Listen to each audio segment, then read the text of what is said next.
Salut, je m'appelle Ashley et j'ai 14 ans. Tu ne croiras jamais ce qui arrivait à ma famille. L'histoire que je suis sur le point de te raconter est tout autant un drame qu'un thriller. Sauf que c'est pas juste une histoire, c'est ma vraie vie. Quand j'avais 5 ans, je pensais que ma famille était parfaite. Papa m'adorait, il m'achetait tout ce que je voulais. Des jouets, des chiots, des maisons de poupées. Une fois, il a même acheté une vraie maison à côté d'un lac. On y allait l'été.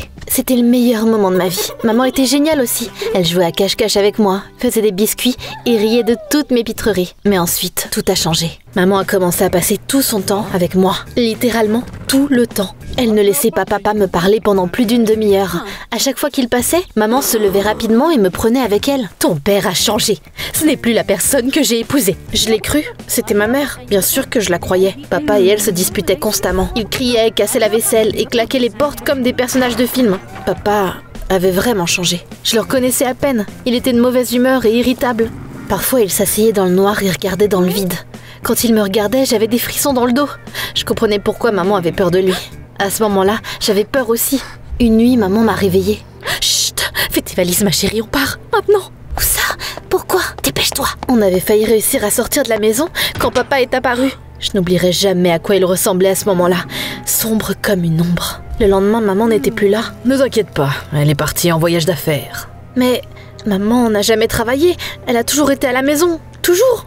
En voyage d'affaires? Sérieusement? Je l'ai pas cru. Je suis allée voir ma meilleure amie Kathleen. Elle vivait de l'autre côté de la rue et ses parents avaient installé des caméras de sécurité chez eux il y a un moment.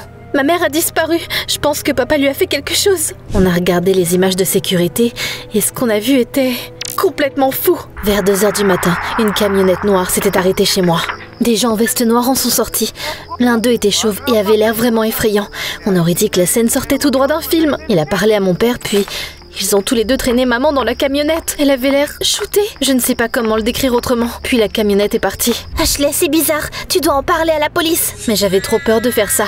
Papa me terrifiait. Il était trop imprévisible. J'avais l'impression que je serais en danger si j'allais voir la police et que je le dénonçais. Kathleen et moi avons décidé de nous débrouiller seuls. La plaque d'immatriculation de la camionnette avait été filmée. On l'a cherchée sur Google et on a trouvé l'entreprise à laquelle elle appartenait. C'était West Coast Logistics, ou quelque chose comme ça. Leur bureau était de l'autre côté de la ville. On est allé là-bas après les cours. Il nous a fallu un certain temps pour trouver le bâtiment, parce qu'il était sur un territoire privé. Kathleen a trouvé l'entrée. On était sur le point d'entrer quand il est apparu. Rentre, tout de suite. Sa voix était glaciale. J'ai essayé de m'éloigner, mais il m'a serré fort. J'étais terrifiée. Le lendemain, j'ai essayé de m'échapper à nouveau, mais toutes mes tentatives pour distraire papa ont échoué. Je dois acheter du shampoing, je n'en ai plus. Non. Je vais chez Kathleen. On veut faire notre devoir de biologie ensemble. Non. Et puis, quand j'avais plus d'idées, maman est revenue, indemne et souriante, comme si de rien n'était. Maman? Tout va bien, chérie? J'ai couru vers elle pour la serrer dans mes bras, mais quelque chose n'allait pas. Ses yeux, ils avaient l'air vides, comme si maman n'était pas vraiment là. Sa voix était trop calme. C'était comme si elle lisait un script. Maman, t'étais où? Pourquoi t'as pas dit que tu partais? C'était qui ces gens cette nuit-là? Tu regardes trop de films, ma chérie. Tout va bien. Ton père a dû te raconter trop d'histoires effrayantes. J'étais contente de retrouver maman. On faisait le petit déjeuner, on se promenait dans le parc et on regardait de vieux films sur le canapé comme avant. Ou du moins, c'est ce qu'on aurait dit. Mais je sentais que quelque chose n'allait pas. C'était pas la femme qui me faisait des biscuits et qui se cachait avec moi sous une couverture pendant les orages. C'était quelqu'un d'autre. Papa nous surveillait toujours. Il nous suivait partout et il ne voulait pas nous quitter des yeux. J'avais peur. C'était clair qu'il cachait quelque chose. Un jour, je suis rentrée de l'école et j'ai vu le van que j'avais vu sur les images de surveillance près de chez nous. Mon père et le chauve qui avait emmené ma mère étaient à côté. Ils se disputaient, puis l'homme chauve est parti. Il cachait clairement quelque chose. Mais c'était même pas le pire. Maman était de plus en plus bizarre. Parfois, elle ne se souvenait même plus de son propre nom, ou elle oubliait que j'étais sa fille. Je suis où? C'est pas ma vie. Et ça ne s'est pas amélioré après. Ce jour-là, j'ai vu maman se regarder dans le miroir de la salle de bain et tirer sur la peau de son ventre. Je déteste ce corps. Je déteste. Mais c'est quoi que je viens de voir? Ma mère n'aurait jamais dit ça. C'est là que j'ai réalisé que c'était pas elle. Papa avait engagé une actrice folle pour agir comme maman. Mais pourquoi il ferait ça? J'ai tout dit à Kathleen. À mon grand soulagement, elle était toujours de mon côté. Bon sang, si t'as raison, on doit sauver ta vraie mère. Tu veux bien m'aider? Bien sûr! On a trouvé un plan. Kathleen devait appeler mon père et la tirer hors de la maison. Pendant ce temps-là, j'étais censée retourner dans l'entreprise où ma mère avait été emmenée et aller au fond des choses. Notre plan a marché. Enfin, presque. J'ai passé derrière la clôture et je me suis retrouvée dans une zone réglementée. Il y avait des couloirs blancs, des cellules et des portes avec des serrures à code à l'intérieur du bâtiment. Je pensais que je trouverais ma mère là-bas, mais...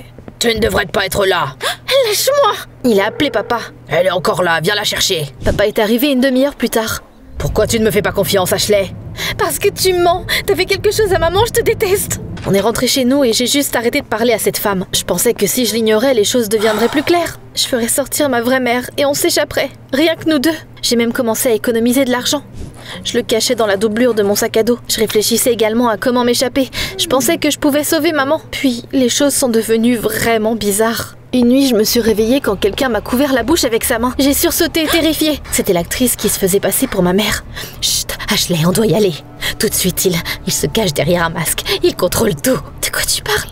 Tu vas aller où? Je savais pas quoi faire et j'ai fini par la suivre. On est sorti de la maison en courant. Elle m'a traînée dans les rues et elle n'arrêtait pas de regarder en arrière. J'aurais pas dû revenir. Toutes mes pensées, elles m'entourent. Puis, on a failli se faire renverser par une voiture à une intersection.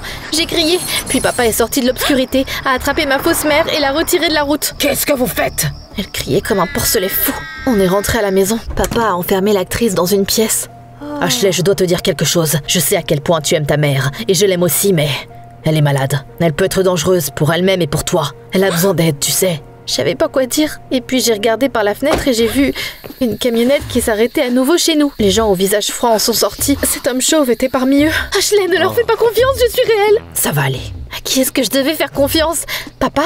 La femme qui prétendait être ma mère ou personne? Plus tard, je me suis assise sur mon lit, enveloppée dans une couverture, comme si mon monde s'effondrait. Les voix dans ma tête se disputaient entre elles. Il a tout organisé. Non, c'est ton père, il ne ferait pas ça. Et s'il avait emmené maman, embauché une actrice, puis l'a renvoyée quand t'as commencé à te méfier? Peut-être qu'il a peur que tu découvres la vérité.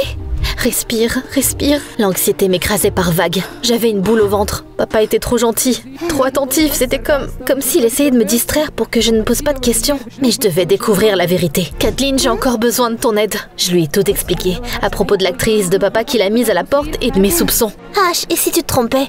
Peut-être que ton père voulait juste te protéger. Et s'il dit la vérité? Quoi? T'es de son côté maintenant? Non! Mais imagine s'il n'est pas méchant, juste un peu confus. Tu ne peux être certaine. Et tu ne peux pas être sûre qu'il est innocent. Je pensais que t'étais de mon côté. Mais finalement, t'es comme tout le monde. Ashley, attends! Je pouvais compter que sur moi. C'était comme si papa avait été remplacé. Il m'a fait du chocolat chaud et il voulait qu'on regarde des films ensemble. C'était le père aimant parfait. Mais mon instinct me disait que quelque chose n'allait pas. Il ne m'aimait pas vraiment. Il me regardait juste pour me contrôler. Il avait peur que je m'enfuis ou que je découvre la vérité. Est-ce que je devais m'échapper? J'avais déjà essayé ça. Il me retrouvait toujours. C'est là que j'ai réalisé que si je pouvais pas m'échapper, je devais le distraire et finir ce que j'avais commencé. Ce soir-là, j'ai laissé une lettre sur la table de la cuisine. Dans cette lettre, j'ai écrit que je ne pouvais plus le supporter et que je voulais passer un peu de temps seul à l'endroit où on était autrefois heureux. J'ai aussi laissé un dessin de notre maison du lac à côté pour donner un indice à papa. La nuit, j'ai entendu la porte d'entrée se fermer, puis la voiture a démarré. Papa était parti. Bon, c'était ma chance. Je savais où aller. J'y étais déjà allée 2 fois. Maintenant, je savais où étaient les caméras et je me cachais dans l'ombre. Mon cœur battait la chamade. J'ai vu une silhouette familière. C'était encore cet homme chauve. Il me tournait le dos et parlait à quelqu'un. Je me suis faufilée. Ensuite, j'ai monté les escaliers, j'ai pris un virage et j'ai atteint le 2e étage. J'ai regardé toutes les fenêtres des portes, mais je n'ai vu que des étrangers. C'était une clinique psychiatrique. Et ensuite, maman? Elle ne m'a pas regardée, même quand j'ai frappé au verre. Maman, c'est moi! Elle s'est assise juste là, se balançant d'avant en arrière et se chuchotant à elle-même. Ses yeux étaient vitreux, je l'ai à peine reconnu. Tu n'aurais pas dû venir ici. Je me suis retournée. C'était cet homme chauve, plus calme que jamais. Qui es-tu? Je suis le docteur Kruger. Je suis psychiatre. Ton père et moi, nous nous connaissons depuis longtemps. Il la garde ici contre sa volonté? Non, Ashley. C'est son trouble qui la retient ici. Quant à ton père, il a essayé de te protéger d'elle. Je l'ai pas cru. Je voulais pas. Ta mère était déjà malade bien avant ta naissance. Il y avait de bons moments, c'est vrai. Mais il y avait même des années où elle souriait et semblait normale. Mais la maladie n'a pas disparu. Elle est juste dormante. Mais ensuite, elle est revenue. Ta mère a commencé à voir des menaces partout, même quand elle regardait ton père. Tu mens? Pourquoi il ne m'a jamais rien dit? Parce que t'étais petite. Ton père voulait que tu sois heureuse. Mais ta mère a commencé à passer de plus en plus de temps avec toi. Elle t'a retourné contre ton père. Et elle t'a raconté des mensonges effrayants. Ton père souffrait. Il s'est rendu compte qu'il vous perdait toutes les deux. Et il ne pouvait rien faire. Je me souviens que maman me chuchotait la nuit. Ton père est en colère. Il ne nous aime pas. Il veut se débarrasser de nous. Je l'ai cru, je l'aimais. C'était impossible de ne pas la croire. Quand elle a essayé de s'enfuir avec toi, ton père était terrifié. C'est là qu'il est venu me voir. J'ai examiné ta mère. Elle a un trouble organique. Ses lobes frontaux sont endommagés.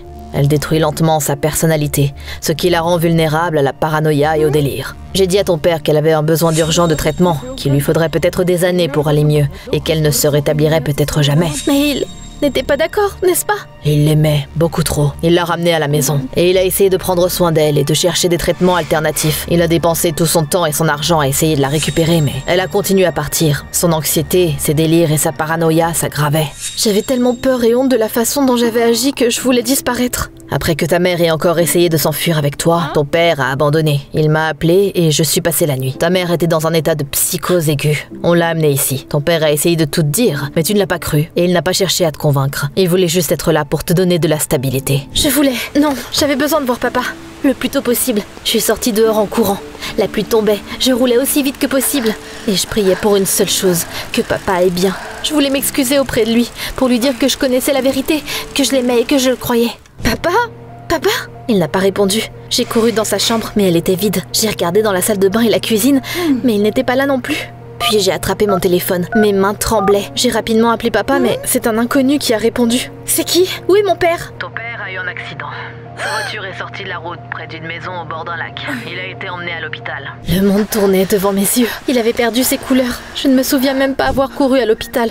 Je ne me souviens que des murs blancs, de l'odeur des médicaments et de ma propre respiration lourde. Je suis désolée. S'il te plaît, pardonne-moi. Je croyais que... Je comprends mieux maintenant. T'es vivante. C'est bien. J'ai pas lâché sa main après ça, et je suis restée à l'hôpital le temps qu'il récupérait. On a beaucoup parlé et pleuré, et puis on a recommencé. Tout à la maison nous rappelait le passé, mais aussi tout ce qu'on avait survécu. On venait souvent voir maman. Elle nous regardait comme si elle ne nous voyait même pas. Parfois elle souriait, parfois elle pleurait sans raison. Le docteur Kruger a dit qu'il y avait une chance qu'elle aille mieux. Même si la chance est minime, on n'abandonne pas. Je me suis réconciliée avec Kathleen. Je suis allée la voir en premier, me sentant tellement coupable que je ne pouvais même pas la regarder. C'est pas ta faute, t'étais juste piégée. Elle m'a pardonné. On ne parlait plus de choses effrayantes, mais je savais que si les choses tournaient mal, elle serait là pour moi. J'ai aussi souvent des cauchemars. Parfois, j'ai l'impression que j'entends maman me chuchoter. Parfois, des pensées dérangeantes s'accrochent à moi comme des araignées collantes. J'ai bien peur d'avoir hérité des délires et de la paranoïa de maman. C'est pour ça que je vais souvent voir le docteur Kruger. On parle beaucoup. J'apprends à reconnaître mes pensées, à les contrôler, à les empêcher de prendre le dessus. J'adore mon père. Tout est réel. Si j'ai de l'obscurité en moi aussi, je ne la laisserai pas me consumer. Après tout, papa sera toujours à mes côtés. Laisse un petit like et abonne-toi à la chaîne de Journal Intime. Il t'est arrivé quelque chose de bon aujourd'hui? Dis-moi tout dans les commentaires.